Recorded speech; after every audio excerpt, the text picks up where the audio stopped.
الصحفيين ومن مؤسسات هنا عشان الشرعية، عشان نرجع الكرة لاصحابها، عشان ما نضيعش اصواتنا اللي راحت.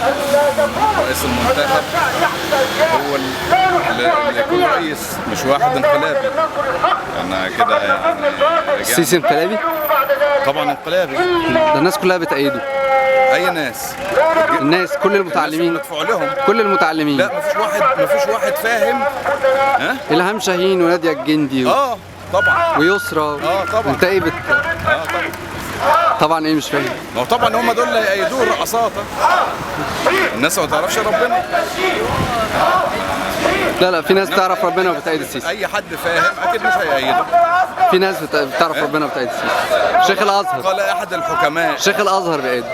ده جاهل برضه. ده العوض على الله فيه مصيبه سوداء ان شيخ الازهر كده. مصيبه سوداء ده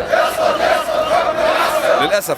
ده شيخ الازهر. ده هو في منتهى الوفاء بصراحه لحسني مبارك شيخ الازهر يعني، لان حسني مبارك اللي كان حاطه موظف يعني.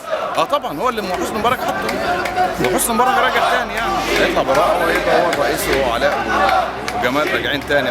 هترشح جمال؟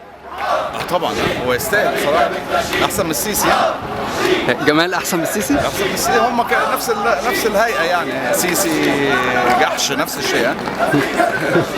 مش فارقه كتير. انا بقى هقعد في الكلام.